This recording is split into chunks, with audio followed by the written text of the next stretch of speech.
விஜயோட தாவேகா கையில காங்கிரஸ் மாட்டிருக்குன்னு என்னதான் விஜய் கனவு கண்டாலும் காங்கிரஸோட கையில தாவேகா மாட்டிருக்கிறதுங்கிறது விஜய்க்கு தெரியாம ஒரு மங்குனி அமைச்சராவே விஜய் இருக்காரா? திமுகவை எப்படி துரோகம் பண்ணி திமுக இருந்து வெளியே போன மாதிரி, டெல்லியில இருக்கக்கூடிய அரவிந்த் கெஜ்ரிவாலுக்கு துரோகம் பண்ண மாதிரி, பீகார்ல இருக்கக்கூடிய தேஜஸ்வி யாதவுக்கு துரோகம் பண்ண மாதிரி, இப்ப தாவேகாவை சேர்ந்த விஜய்க்கும் துரோகம் பண்றதுக்கு காங்கிரஸ் ரெடியா இருக்கு. அதுக்கு பின்னாடி இருக்கக்கூடிய அரசியல் காரணம் என்ன? இந்தியா கூட்டணி கூட்டத்துக்கு தாவேகாவை அழைக்காததுக்கு வேற ஒரு காரணமா இருந்தாலும் முக்கியமான காரணமா இன்னொன்னு சொல்லப்படுதே, அது என்ன காரணம்? ராஜ்யசபா சீட்டை திமுக இருந்து புடுங்கின மாதிரி இப்போ தாவேகாட்டு இருந்தும் அடிச்சு புடிச்சு 30 நாளுக்குள்ள புடுங்கிட்டு நாடாளுமன்றத்தை, குறிப்பா அகில இந்திய அளவுல காங்கிரஸ் மட்டுமே ஆதிக்கம் செலுத்தணும், மாநில கட்சிகள் உள்ள என்ட்ரியே கொடுத்துடக்கூடாதுங்கிறதுல பக்காவான கிளியர் பிளான்ல இருக்கா காங்கிரஸ். இது தெரியாம விஜய் ஒரு மங்குடி அமைச்சராவே தொடர்ந்துட்டு இருக்காரா? இந்த கேள்விகளுக்கான விடைய இந்த வீடியோல பாத்திரலாம். Welcome to the Madhimugam report. நான் சிலம்பு செல்வி. டயா பூஸ்டர் சுகரை கண்ட்ரோல் பண்ணும், உங்க ஆரோக்கியத்தை மீட்டு தரும். சர்க்கரையை கட்டுப்படுத்துறதுக்கான எளிமையான வழிமுறை, இயற்கையான வழிமுறை. அனைத்து மருந்து கடைகளிலும் கிடைக்கும். ஒரே ஒரு ராஜ்யசபா சீட்டுக்காக ஒரு கூட்டணியிலிருந்து இன்னொரு கூட்டணிக்கு தாவக்கூடிய கட்சி காங்கிரஸ் கட்சி. கட்சி தாவறது ஒண்ணு காங்கிரஸ்க்கு அவ்வளோ கஷ்டமான விஷயம் கிடையாது, ஈஸியான விஷயம். இதுக்கு முன்னாடி திமுக கூட்டணியில இருந்தப்ப ஸ்டாலின் அவர்கள்ட்ட கெஞ்சி கூத்தாடி ஒரு ராஜ்யசபா சீட்டை கிறிஸ்டோபர் திலக் அப்படிங்கிறவருக்கு கெஞ்சி வாங்குச்சு. இதே மாதிரி இப்போ தாவேகா கூட்டணிக்கு போய் 30 நாள் கூட இல்ல, அந்த தாவேகா கூட்டணி ஆட்சி அமைஞ்சு உடனடியா அடிச்சு புடிச்சு கெஞ்ச கூட இல்ல, திமுகட்டையாவது கெஞ்சினாங்க. இங்க தலைமை செயலகத்துல வச்சு பேரம் பேசி மண்டையில தட்டி ஒரு ராஜ்யசபா சீட்டை வாங்கிட்டாங்க. ஆக மொத்தத்துல அங்கிட்டு ஒரு ராஜ்யசபா சீட்டு, இங்கிட்டு ஒரு ராஜ்யசபா சீட்டுன்னு காங்கிரஸ் வாங்கிடுச்சு. இப்ப நேக்கா இது கூட தெரியாம நம்ம தாவேகா விஜய் என்ன நினைச்சிட்டு இருக்காருன்னா, எப்ப இந்த ராஜ்யசபா சீட்லாம் வாங்கிட்டா பாஜகவை எதிர்த்து பேசணும், அதெல்லாம் ரொம்ப கஷ்டம், அதெல்லாம் நம்ம ஆட்களுக்கு வராது, நம்ம என்ன பண்ணுவோம், நேக்கா அதை காங்கிரஸ் கொடுத்துருவோம் அப்படின்னு புத்திசாலித்தனமா பண்றேன்னு தாவேகா நினைச்சு பண்ணாலும் அதுக்கு பின்னாடி காங்கிரஸ் ஒரு பக்கமான ஸ்கெட்ச் போட்டிருக்கு. அது என்ன ஸ்கெட்ச்னா, தாவேகாவுக்கு மாநிலங்களை எப்படி கையாளணும்னு கூட தெரியாம தலையினத்தான் போட்டுட்டு இருக்கு.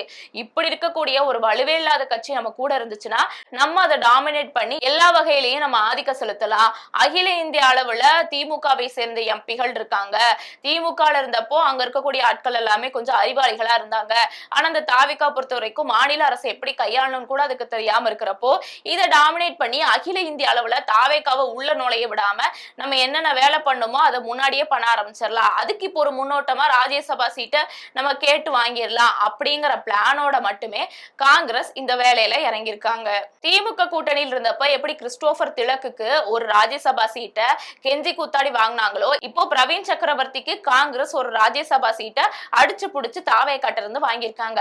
சரி, இந்த ராஜ்யசபா சீட்டை வாங்கிட்டு பேசாம இந்த காங்கிரஸ் கம்முன்னு இருக்கலாம்ல, அப்படிலாம் பண்ண மாட்டாங்க. இப்ப தாவேகாவை முடிச்சு வர்றதுக்கான வேலையில இறங்கியிருக்காங்க. அது என்ன வேலைன்னா, தமிழகத்துல 107 எம்எல்ஏக்கள் சீட்டு வச்சிருக்க தாவேகாவை ஒரு பொருட்டா கூட மதிக்காம தமிழ்நாடு சமூக நீதி முற்போக்கு கூட்டணிங்கிற ஒரு கூட்டணியை வேற ஆரம்பிச்சு அதுல Congress, TVK, CBI, CPM, IUML, Visika மாதிரியான எல்லா கட்சிகளையும் இணைச்சு பிரவீன் சக்கரவர்த்தி பெருமையா நான் தாங்க இதுல முதல் ராஜ்யசபா எம்பி வேட்பாளர் அப்படின்னு சொல்லி அவரே ட்வீட் போட்டுக்கிற அளவுக்கு பெருமையா பீத்திட்டு சுத்துற அளவுக்கு காங்கிரஸ் ஃப்ரீடமா இந்த ட்வீட்டை போட்டிருக்காங்க. ஆனா இத பத்தி தாவேகா ஒத்த வார்த்தை கூட திறக்கல. அதாவது திமுக கூட்டணியில காங்கிரஸ் இருந்தப்போ முக்கியமான நிகழ்வுகள், முக்கியமான செயல்பாடுகள், முக்கியமான அறிவிப்புகள் எல்லாத்தையுமே திமுக தான் எடுக்கும், திமுக தான் சொல்லும். ஆனா தாவேகா கூட்டணிக்கு போன காங்கிரஸ்க்கு அப்பாடா இப்பதாண்டா வந்து நம்ம வேலையெல்லாம் பார்க்கணும் அப்படிங்கிற மாதிரி தாவேகாவை மதிக்கவே மதிக்காம அது ஒரு கட்சியா கூட கருதாம அவங்களோட இஷ்டத்துக்கு, அதுவும் ராகுல் காந்தி அறிவிச்சா பரவாயில்ல, தமிழக காங்கிரஸோட தலைவர் அறிவிச்சா பரவாயில்ல, ஒரு எம்பி வேட்பாளர் பிரவீன் சக்கரவர்த்திங்கிறவர் ஒருத்தர் அவரே தன்னை ஒரு வேட்பாளரா அறிவிச்சுக்கிட்டு அதுக்கு ஒரு கூட்டணி பேரை வேற அறிவிச்சிருக்காரு. இதுக்கு தாவேகா சார்பா எந்த எதிர்ப்புமே தெரிவிக்கல. இதுல இருந்தே தெரியுது தாவேகாவோட கழுத்தை கொஞ்சம் கொஞ்சமா காங்கிரஸ் கடிக்க ஆரம்பிச்சிருச்சுன்னு. பொதுவாவே மாநில அரசுகளை கொஞ்சம் கொஞ்சமா இந்த காங்கிரஸ் சதைக்கும் அப்படிங்கிற ஒரு குற்றச்சாட்டு எழுந்துட்டு வந்துச்சு. அதன்படி பார்த்தா இந்தியா கூட்டணியில் இருக்கக்கூடிய உத்தரப்பிரதேசத்தை சேர்ந்த அகிலேஷ் யாதவோட கட்சிக்குள்ள அவங்க அவங்களோட வரக்கூடிய 2027 தேர்தலுக்கான, அதாவது ஊபி உத்தரப்பிரதேசத்தோட 2027 தேர்தலுக்கான சீட்டு பேரத்தை இப்பயே ஸ்டார்ட் பண்ணிட்டாங்க. ஊபியில் இருக்கக்கூடிய 403 சீட்டுல 120 சீட்டை எங்களுக்கு கொடுங்கன்னு இப்பயே காங்கிரஸ் கட்சி சண்டை போட ஆரம்பிச்சிருச்சு. இதனால ரெண்டு கட்சிகளுக்கு இடையில பயங்கரமான சண்டை போயிட்டு இருக்கு. இதுக்கு ஒரு கட்டத்துக்கு மேல முத்தி காங்கிரஸ் என்ன சொல்லிட்டாங்கன்னா, நீங்க ரொம்ப பண்ணீங்கன்னா நாங்க தனியா இருந்து கூட போட்டிட்டு இருக்கிறோம் அப்படிங்கிற அளவுக்கு காங்கிரஸ் டிமாண்ட் பண்ண ஆரம்பிச்சுட்டாங்க. சோ இதே வேலையை தான் இங்க தமிழகத்துல திமுக பண்ணாங்க. அதாவது காங்கிரஸ் ஜெயிக்கிறது என்னவோ 100 சீட்டு 40 சீட்டு வாங்கிட்டு 7-8 சீட்டு தான் ஜெயிப்பாங்க. அதன்படி பார்த்தா திமுகலயே ஆல்ரெடி கேட்டதனவோ எக்கச்சக்கமான சீட்டு, ஆனா ஜெயிச்சதனவோ 5 சீட்டு தான். அதே மாதிரியான வேலையை தான் இப்போ ஊபியில பண்ணிக்கிட்டு இருக்காங்க. 403 சீட்ல 120 சீட்டை எங்களுக்கு கொடுங்கன்னு காங்கிரஸ் சண்டை போட்டுக்கிட்டு இருக்கு. இது ஊபியில நடந்துகிட்டு இருக்கா. இதே இப்ப தமிழகத்துல எடுத்துக்கிட்டீங்கன்னா அதே மாதிரிதான். அதாவது ஒரே ஒரு சீட்டு ராஜ்யசபா சீட்டு, அதுவும் தானா கிடைச்சிருக்கு. அது மக்கள் ஓட்டு போட்டு ஜெயிக்க வைக்கணும்னு இல்ல, எம்எல்ஏக்கள் ஜெயிக்க வச்சா போதும், அதுவும் ஈஸியா ஜெயிச்சிடலாம். இதெல்லாம் தெரிஞ்சுமே அகில இந்திய அளவுல தாவேகாவை உள்ள விடக்கூடாது அப்படிங்கிறதுக்காக காங்கிரஸ் வேற ஒரு பிளான ஸ்கெட்ச் போட்டு பார்த்துட்டு இருக்காங்க. இது கூட தெரியாம விஜய் அவர்கள் மங்குனி அமைச்சரா இருந்துட்டு இருக்காரு. சரி, ஊபியில் அதாவது உத்தரப்பிரதேசத்துலதான் வரக்கூடிய தேர்தல்ல இப்படி காங்கிரஸ் பிரச்சனைப்படுதுன்னு பார்த்தா, இன்னொரு பக்கம் மேற்கு வங்கத்துல குதிரை பேரம் நடந்து மம்தா பானர் கட்சியே இப்போ இருக்கிற இடம் தெரியாம அழிற அளவுக்கு போயிட்டு இருக்கு. அதுக்கு பாஜக முக்கியமான வேலையை பார்த்துட்டு இருக்கு.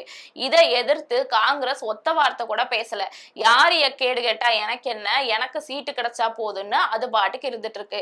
இதனால இந்தியா கூட்டணியில் இருக்கக்கூடிய மம்தா பானர்ஜி பயங்கர அப்செட்ல இருக்காங்க.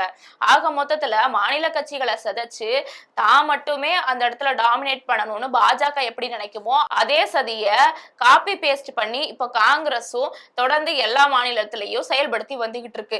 சரி, இதெல்லாம் ஒரு பக்கம் இருந்தாலும் தமிழ்நாடு சமூக நீதி கூட்டணிக்கு தாவேகா தான் வாயை திறக்கலன்னு பார்த்தா அந்த கட்சியில இருந்த ஐயுஎம்எல் வாயை திறக்கல. அதாவது ஐயுஎம்எல் என்ன சொல்லியிருந்தாங்கன்னா, இந்த மாசம் 20ஆம் தேதிக்குள்ள நாங்க எங்க கூட்டத்தை கூட்டி ஆலோசனை பண்ணி எங்களோட கூட்டணி பேர் என்ன, நாங்க எந்த கூட்டணியில இருக்கோம், அதாவது திமுக கூட்டணியில இருக்கமா இல்ல தாவேகாவோட கூட்டணியில இருக்கமான்னு சொல்லுவோம் தான் சொன்னாங்க.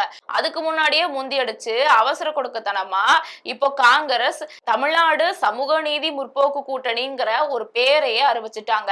சரி, தாவேகாவுக்கு தான் மரியாதை இல்லைன்னு பார்த்தா ஐயுஎம்எலுக்குமே மரியாதை இல்ல, மத்த கம்யூனிஸ்டுகளுக்குமே மரியாதை இல்ல. ஆனா அவங்க எதிர்ப்பு தெரிவிச்சாங்க. ஆனா ஐயுஎம்எல் இப்ப வரைக்கும் எதிர்ப்பு தெரிவிக்கல.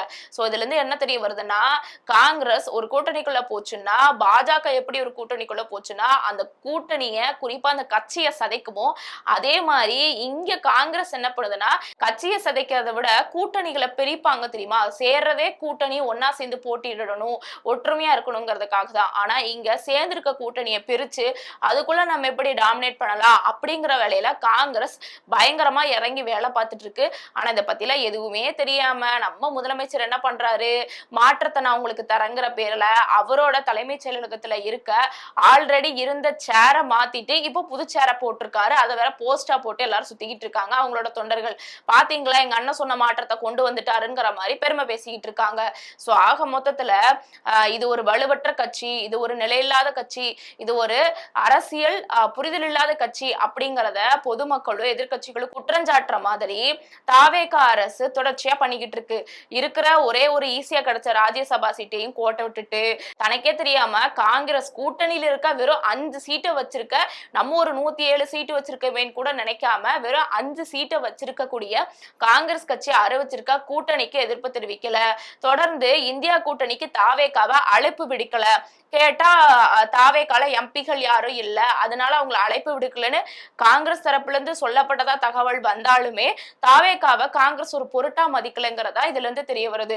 ஆனா இதை பத்தில எதை பத்தியும் கவலைப்படாம டிஃபன் பாக்ஸ் எடுத்துட்டு போனோமா, தலைமை செயலகத்துல வச்சு சாப்பிட்டோமா, கார் எடுத்து ஒரு ரவுண்டு சுத்தணுமா, போட்டோக்கு போஸ்ட் கொடுத்தோமா, அமைச்சர்கள் கூட்டம்னு சொல்லிட்டு 1 மணி நேரத்துல உட்காந்து 400க்கும் மேற்பட்ட திட்டங்களை பத்தி கலந்து ஆலோசனை பண்றேன்னு ஒரு ஃபேக்கான போஸ்ட போட்டோமான்னு இந்த மாதிரியான ஒண்ணுமே இல்லாத வேலைகள்ல முதலமைச்சர் ஈடுபட்டு இருந்தா கண்டிப்பா அந்த கட்சி அடுத்து என்ன வரக்கூடிய உள்ளாட்சி தேர்தலையே தரையினத்தாதான் போடும் அப்படிங்கிறது நம்மளுக்கு இதுல இருந்து தெரிய வருது. தாவேகாவோட நிலைப்பாடை பத்தி என்ன நினைக்கிறீங்க? மறக்காம உங்க ஒப்பீனியனை கமெண்ட்ல சொல்லுங்க.